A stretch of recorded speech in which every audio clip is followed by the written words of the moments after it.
Hello guys, in this video we are going to learn how to use fried liver attack and win easily when you have black pieces. We have already made a video in which we covered how you can use fried liver attack when you have white pieces.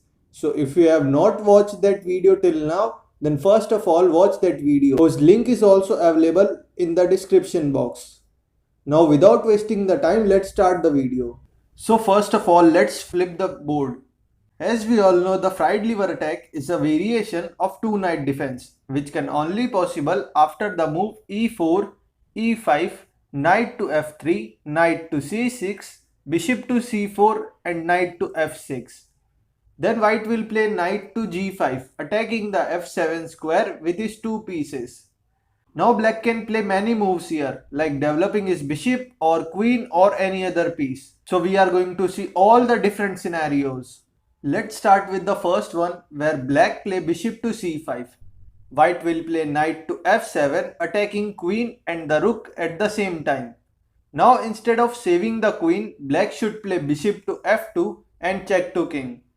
White takes, the knight to e4 again check, and queen is also coming in the next move. Now if king moves to f3, then black play queen to f6 again check.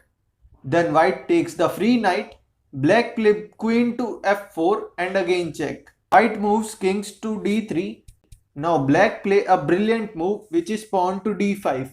If white takes the pawn, then black will play queen to d4 check and king can only move to this safe square. Queen takes the bishop, then knight takes the rook and black will play excellent move which is bishop to g4 check and white has lost his queen.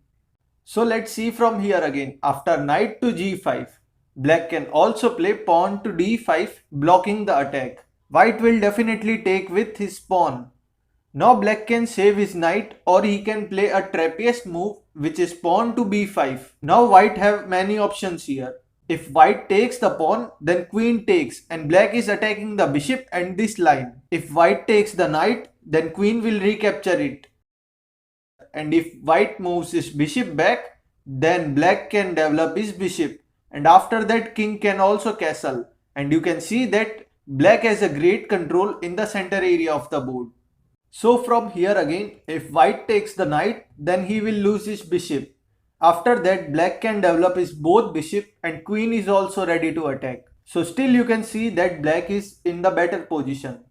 After b5, if white moves his bishop back, then black can play h6 and the knight of both players are in danger. If white move knight to f7, then king takes the knight, then pawn takes the knight and black play bishop to e6. If white again moves his bishop to b5 taking the pawn, then black take out his queen, then bishop to c5 and both rook comes in the center. Again after white moves his bishop back, black can also play knight to d4 defending the pawn at b5. White will push his pawn forward attacking the knight.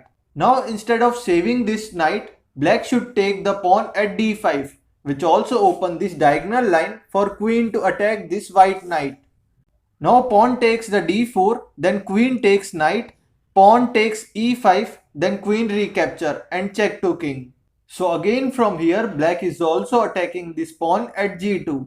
So white can also play queen to f3 attacking this knight and the rook behind it. Now black will take the pawn and also defending this knight.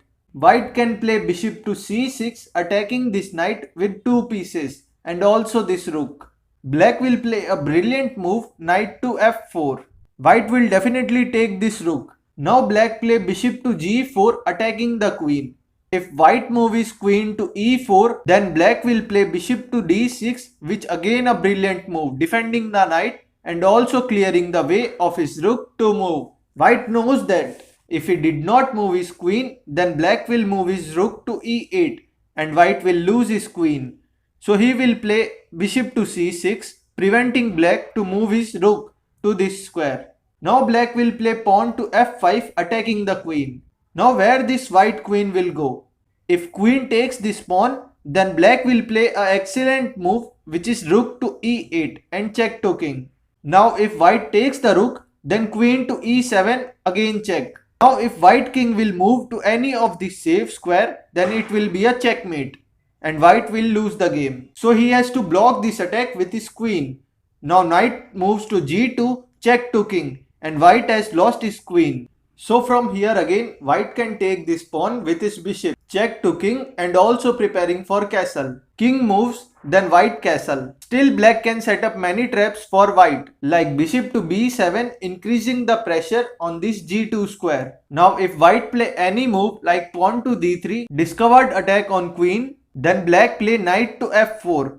Now three pieces of black are attacking this g2 square. White play pawn to g3, then to h3 and checkmate. So there are infinite traps which black can set for his opponent and win the game easily. So that's all for today. If you really enjoyed the video, then please hit the like button and also subscribe the channel. Stay tuned for more such videos. See you next time.